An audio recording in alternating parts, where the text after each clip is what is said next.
皆さんこんにちは。藪デッサン講座の藪下です。初級編第10回目の課題は牛乳パックです。今回はここに注目してデッサンしましょうという形でテーマを設定しています。今回のテーマは2つあります。1、直方体の書き方の復習と斜めに傾いた円柱の書き方。2、印刷された文字の書き方。1は初級編第1回の立方体と第2回の紙コップの復習です。2は面の形に沿うように文字を書くために割り付け線を書いて文字を書きます。牛乳パックはこれですが、書き出す前に牛乳パックを手に取り、大きさや縦横高さの長さの比率、重さや表面の手触り、両線の形、紙の厚みなどを確かめてください。モチーフの形や色や構造や手触り、重さなどを理解している方が確実に良いデッサンが描けると思います。画用紙は八つ切りの大きさ 38cm×27 センチと、鉛筆は三菱ユニの 2H から 4B までの濃さの鉛筆を使いました。動画の再生速度は前半は3倍速、後半は4倍速で、小さな文字の割り付けは10倍速です。また制作時間は3時間でした。この動画を最後まで見れば、制作手順、鉛筆の動かし方、練りゴムの使い方などがわかると思いますから、ぜひ参考にしてください。それでは、牛乳パックのデッサンを始めましょう。まず最初に当たりを取ります。光源は左斜め上にあります。画用紙のどこに書くのか、大体の位置と大きさを薄く書きます。鉛筆を軽く持って筆圧を抑えて薄く書いてください。実際のモチーフより小さくならないように少し大きいくらいがいいです。当たりを書くときは大体の大きさと位置を決めるのが目的ですから、測ったりせずに見た目の感覚で書いていきます。鉛筆は B を使い、芯先と指の間の距離を空けて長く持ち、スピーディーな線を書きます。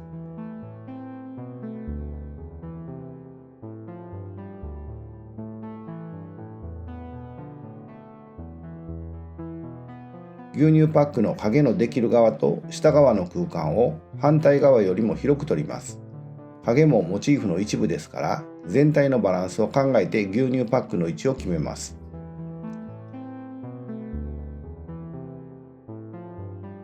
書く大きさと大体の位置が決まったら、二点透視図法の約束に注意して牛乳パックの手前の縦の両線から書いていきます。この両線は垂直線で画用紙の縦の縁と平行です。次に台紙に接している牛乳パックの底面の左右の両線を書きます。この両線の傾き具合で、どの高さからあなたが牛乳パックを見下ろしているかが決まりますから、少し慎重に角度を決めていきます。最初は牛乳パックをしっかり見て、自分の感覚で両線の傾きを書きます。次に測り棒を使って両線の傾きを検討します。次に牛乳パックの真ん中の左右の両線を書きます。屋根の部分の形を書きます。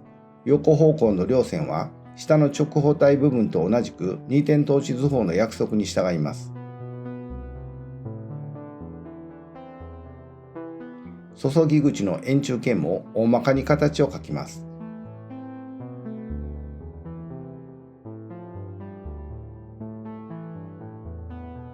形や二点透視図法の約束を確認しながらもう一度書き起こしています。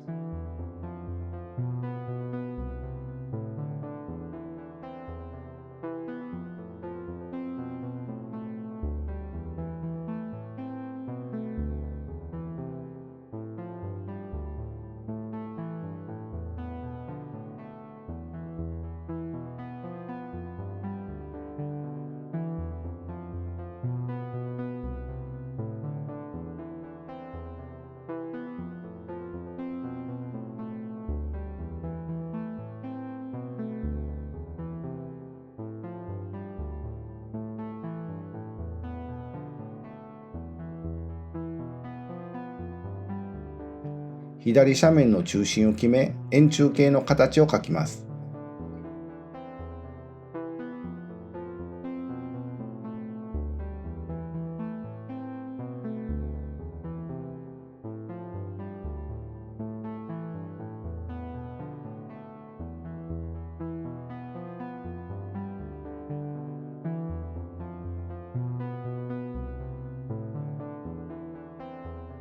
円柱形の中心線を描き、円柱が垂直に立っていると考えて普通に楕円を描いていきます。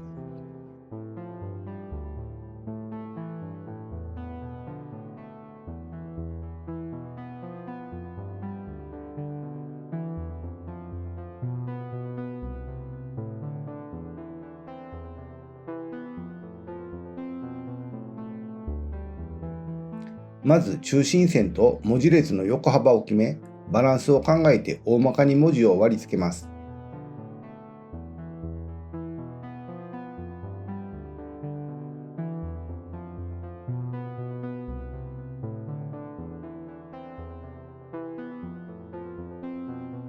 1文字ずつの割り付け線を描きます。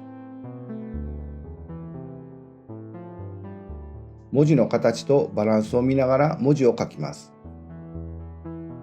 文字の縦線は垂直になるように、横線は割り付け線の方向とずれないように気をつけて書きます。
他の部分も割り付け線を描いて文字を書いていきます。小さな文字も縦横の割り付け線の傾きに沿うように注意して書きます。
このような小さな文字は配置やバランスだけ考えて、文字そのものは書かず、文字らしく表現します。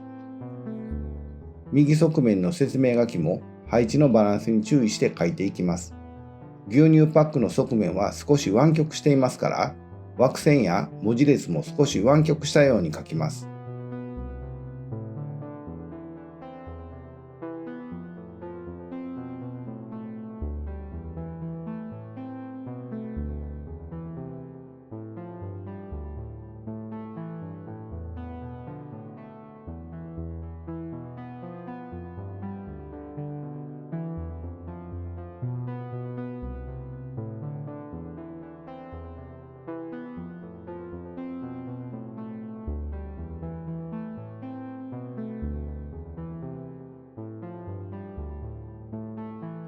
これで形は完成ですが、透視図法の約束が守られているか再度確認します。形が描けたら不要な線、形からはみ出している線は消しゴムで消し、濃くなりすぎた線は練りゴムで薄くしておきます。最後に消しゴムや練りゴムの消しカスを跳ねぼきで払っておきます。牛乳パックの明暗を書いていきます。鉛筆は 2H から 4B までの濃さの鉛筆を使い、薄い鉛筆から使って徐々に濃さを上げていきました。形が描けたら牛乳パックの明暗を書いていきますが、まず最初にどこから光が来ているのか光源の位置を確認しておきます。次に牛乳パックのどこが一番暗くてどこが一番明るいかを確認します。まず牛乳パックの右側面から描き始めます。牛乳パックの各面は平面ですが、多少湾曲していますから、湾曲面に合わせた線を引きます。また描き始めはできるだけ長い線を引きます。線は素早く引き、往復させないように一方通行の線で描きます。形に沿った線を使って奥まっているところの暗さを描きます。この部分はかなり暗いですが、奥まっているために発色を鈍くするように心がけます。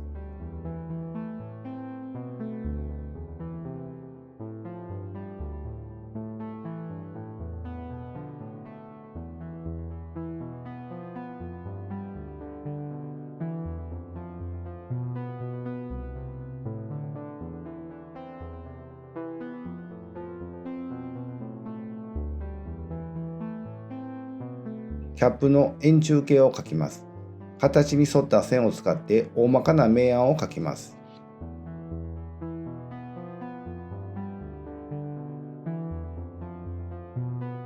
三角の斜面を描きます。この部分は濃い緑色をしています。鈍く光っているために明暗が分かりづらいですが、他の部分と比較しながら描いていきます。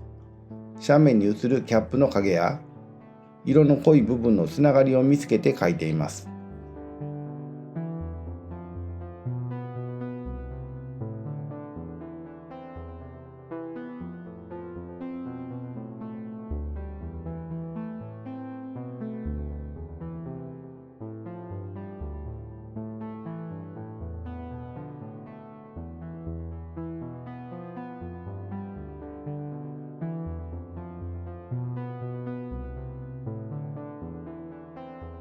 円柱形のキャップの一番暗い部分を強調的に描き、書き出しのこの段階でもできるだけ早く立体感が出るように描きます。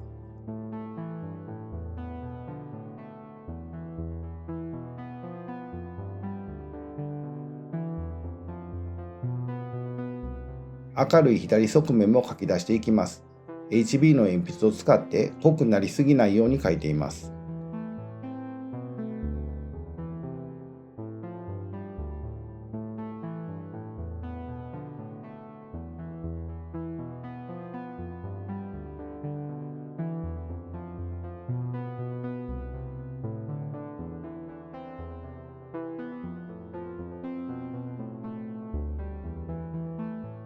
水平方向の線を多用して台紙状の影も描き出します。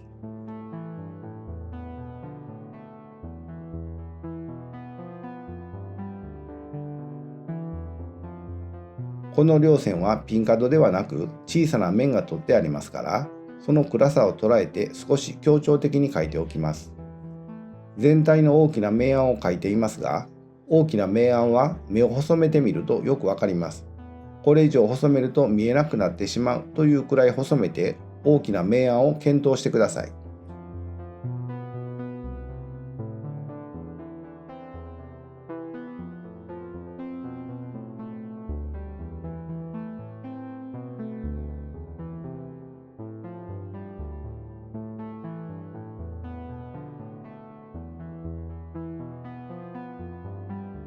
この部分は紙が折れ曲がっているので厚みがはっきり観察できる部分です。小さな部分ですが、半円の円柱形と考えて、明るい部分、暗い部分、反射光の部分を一体で考えます。材料の厚みが見えるところはしっかり厚みを描くことによって牛乳パックのものとしての存在感が強まります。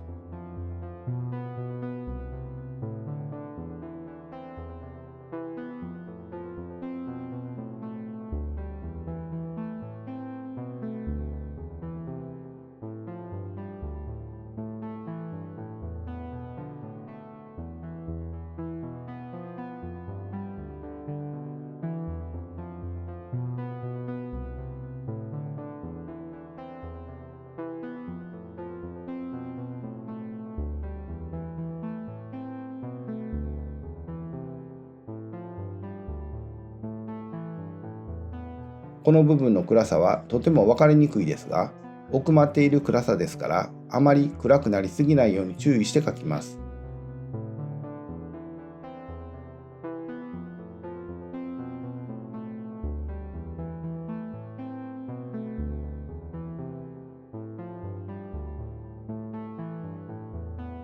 牛乳パックの左側面は明るいですから、薄い鉛筆を重ねて濃くなりすぎないようにしながら面の密度を高めます。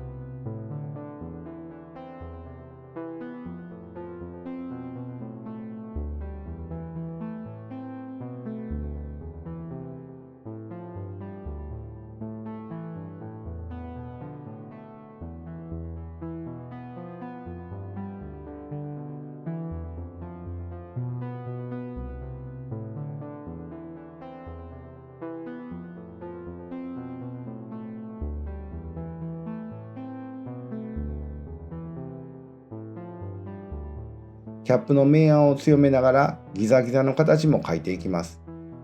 紙コップの明暗表現を思い出してください。円柱形の一番暗い部分を強めて、上面の明るい部分とのコントラストを強めます。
牛乳パックの一番上の立ち上がりを描いています。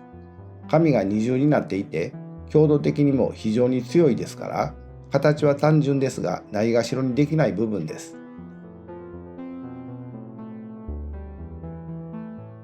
また一番手前の両線の暗さに戻ってきて、全体の明暗を描き進めていきます。時々2メートルほど離れたところにデッサンを置いて、モチーフとデッサンをゆっくり見比べてください。距離を置いて見ることで自分のデッサンを客観的に見ることができます。そして明暗をしっかり確認してからデッサンを再開します。見る、確認する、書くのサイクルを常に繰り返します。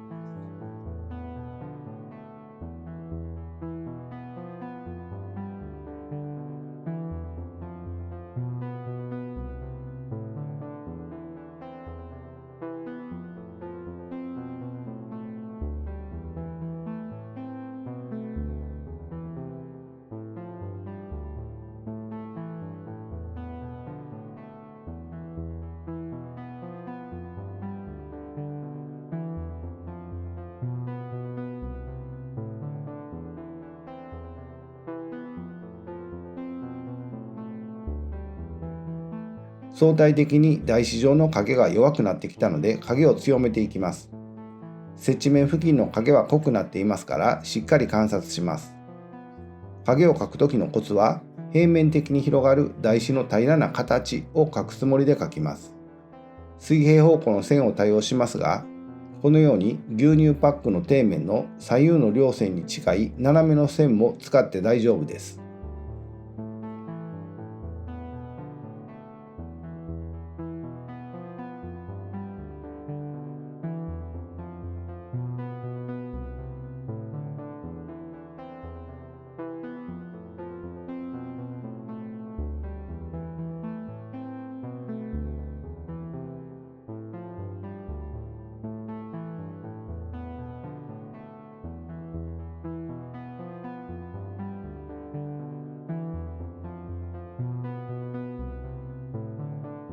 右側面の説明書きを書き起こしていきます。具体的な文字を書く必要はありませんから、文字らしさが表現できていれば構いません。あまり強くなりすぎないように注意して書きます。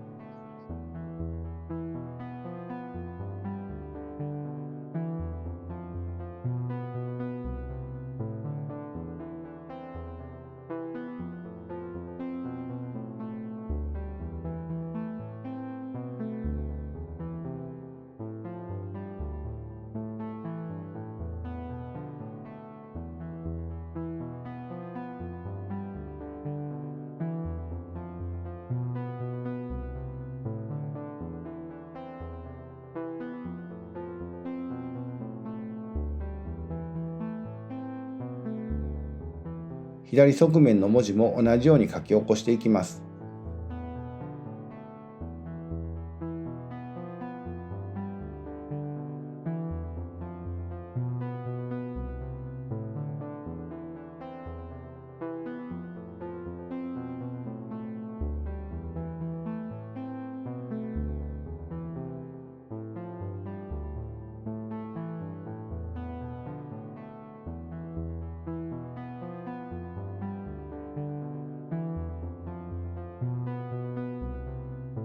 キャップは相対的に小さな部分ですが、形の上ではポイントになりますから、よく観察して書き込んでいきます。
また手前の両線に戻ってきましたが、このようにデッサンは細部を描いたり全体を描いたりと、細部から全体へ、全体から細部へと行きつ戻りつしながら、全体が同じ完成度になるように進めていきます。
紙がプレスされていて上向きの明るい面がわずかにあります。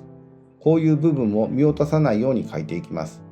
練りゴムを使った後、鉛筆で書き加えて明るい面の幅を整えます。立ち上がりの上の部分の紙の厚みを書きます。厚みがしっかり見えているところは厚みを書くことで存在感が強まりますから、小さなところですが忘れないように書いておきます。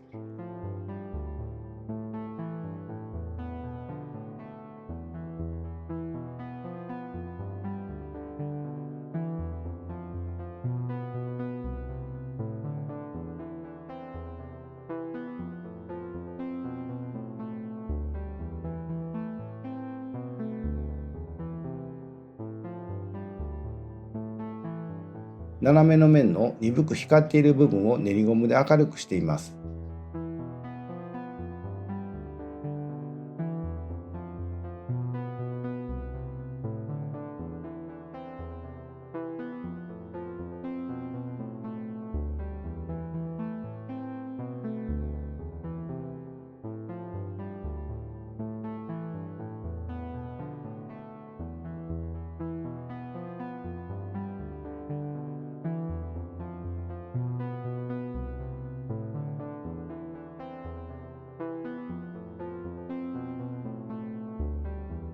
印刷された文字も自分の目から遠いものは少し弱めておきます。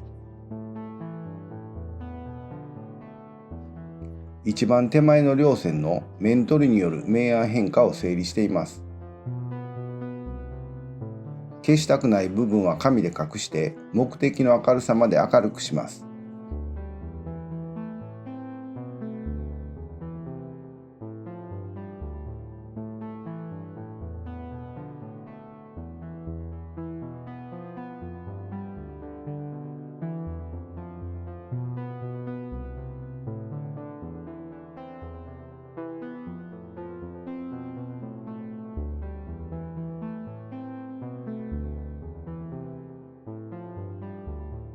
全体の明暗、強弱に注意して最後の調整をします。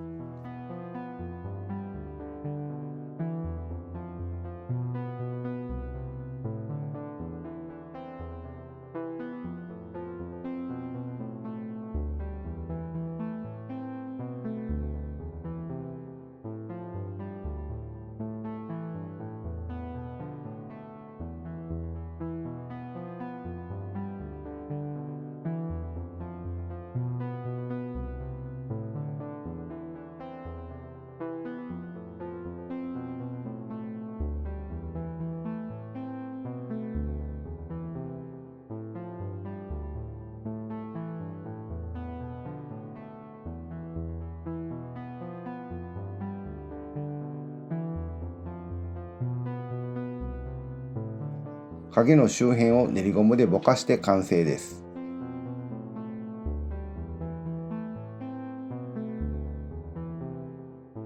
はい、皆さんいかがでしたか？皆さんはこの動画を最後までご覧になったので、制作手順、鉛筆の動かし方、練りゴムの使い方などはなんとなく分かってもらえたと思います。デッサン上達の近道は多少の理屈を理解して自分で実際にデッサンをして理解をしっかりしたものにすることです。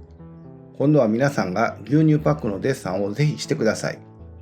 今回のテーマは2つありました。1、直方体の書き方の復習と斜めに傾いた円柱の書き方。2、印刷された文字の書き方。1は初級編第1回の立方体と第2回の紙コップの復習でした。牛乳パックは直方体と三角柱と円柱の組み合わせの形です。